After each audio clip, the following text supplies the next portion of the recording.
Good morning, good afternoon, good evening. Welcome to Raven's Readings. Today I'm reading from Alice in Wonderland by Lewis Carroll. If you subscribe to my newsletter, you'll get notified of my updates as soon as they're ready. If you enjoy this reading or have other classics you'd like to hear, leave me a comment. In the last chapter, Alice, still stuck in the hallway, had cried so much she'd created a pool of tears, a pool into which a number of peculiar creatures had fallen. Hopefully she gets along with them all. Chapter 3. A Caucus Race and a Long Tail. They were indeed a queer-looking party that assembled on the bank, the birds with draggled feathers, the animals with their fur clinging close to them, and all dripping wet, cross, and uncomfortable. The first question, of course, was how to get dry again. They had a consultation about this, and after a few minutes it seemed quite natural to Alice to find herself talking familiarly with them, as if she had known them all her life. Indeed, she had quite a long argument with the lory, a type of parrot, who at last turned sulky and would only say, "I am older than you and must know better."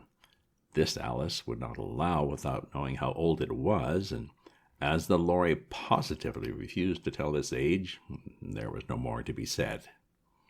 At last the mouse, who seemed to be a person of authority among them, called out, "Sit down, all of you, and listen to me. I'll soon make you dry enough." They all sat down at once in a large ring with the mouse in the middle. Alice kept her eyes anxiously fixed on it, for she felt sure she would catch a bad cold if she did not get dry very soon. "Ahem," said the mouse with an important air. "Are you all ready? This is the driest thing I know. Silence all around, if you please. William the Conqueror, whose cause was favored by the Pope, was soon submitted to by the English, who wanted leaders, and had been of late much accustomed to usurpation and conquest. And Edwin and Morcar, the Earls of Mercia and Northumbria—" "Ugh," said the lory with a shiver. "I beg your pardon," said the mouse, frowning, but very politely. "Did you speak?" "Oh, not I," said the lory hastily. "I thought you did," said the mouse. "I proceed. Edwin and Morcar, the Earls of Mercia and Northumbria, declared for him, and even Stigand, the patriotic Archbishop of Canterbury, found it advisable—" "Found what?" said the duck. "Found it," the mouse replied rather crossly. "Of course you know what it means." "I know what it means well enough when I find a thing," said the duck. "It's generally a frog or a worm. The question is, what did the Archbishop find?" The mouse did not notice this question, but hurriedly went on. "Found it advisable to go with Edward Atheling to meet William and offer him the crown. William's conduct at first was moderate, but the insolence of his Normans—" "How are you getting on now, my dear?" it continued, turning to Alice as he spoke. "As wet as ever," said Alice in a melancholy tone. "It doesn't seem to dry me at all." "In that case," said the dodo, solemnly rising to its feet, "I move that the meeting adjourn for the immediate adoption of more energetic remedies." "Speak English," said the eaglet. "I don't know the meaning of half those long words, and what's more, I don't believe you do either." And the eaglet bent down its head to hide a smile, and some of the other birds tittered audibly. "What I was going to say," said the dodo in an offended tone, "was that the best thing to get us dry would be a caucus race." "What is a caucus race?" said Alice. Not that she wanted to know, but the dodo had paused as if it thought that somebody ought to speak, and no one else seemed inclined to say anything. "Why," said the dodo, "the best way to explain it is to do it. And as you might like to try the thing yourself some winter day, I will tell you how the dodo managed it. First it marked out a race course in a sort of circle. The exact shape doesn't matter, it said, and then all the party were placed along the course, here and there. There was no 1, 2, 3 and away, but they began running when they liked and left off when they liked, so that it was not easy to know when the race was over. However, when they had all been running half an hour or so and were quite dry again, the dodo suddenly cried out, "The race is over," and They all crowded round it, panting and asking, "But who has won?" This question the dodo could not answer without a great deal of thought, and it sat for a long time with one finger pressed upon its forehead, the position in which you usually see Shakespeare in the pictures of him, and while the rest waited in silence. At last the dodo said, "Everybody has won, and all must have prizes." "But who is to give the prizes?" quite a chorus of voices asked. "Why, she, of course," said the dodo, pointing to Alice with one finger, and the whole party at once crowded round her, calling out in a confused way, "Prizes, prizes!" Alice had no idea what to do, and in despair she put her hand in her pocket and pulled out a box of sweet comfits. Luckily the salt water had not gotten into it, and handed them round as prizes. There was exactly one apiece all around. "Oh, but she must have a prize herself, you know," said the mouse. "Oh, of course," the dodo replied very gravely. "What else have you got in your pocket?" he went on, turning to Alice. "Only a thimble," said Alice sadly. "Hand it over here," said the dodo. Then they all crowded round her once more, while the dodo solemnly presented the thimble, saying, "We beg your acceptance of this elegant thimble." And when it had finished this short speech, they cheered. Alice thought the whole thing very absurd, but they all looked so grave that she did not dare to laugh, and as she could not think of anything to say, she simply bowed and took the thimble, looking as solemn as she could. The next thing was to eat the comfits. This caused some noise and confusion, as the large birds complained they could not taste theirs, and the small ones choked and had to be patted on the back. However, it was over at last, and they sat down again in a ring and begged the mouse to tell them something more.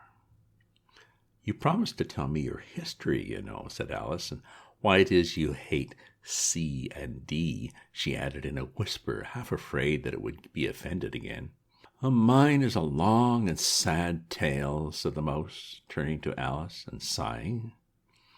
"It is a long tale, certainly," said Alice, looking down with wonder at the mouse's tail, "but why do you call it sad?"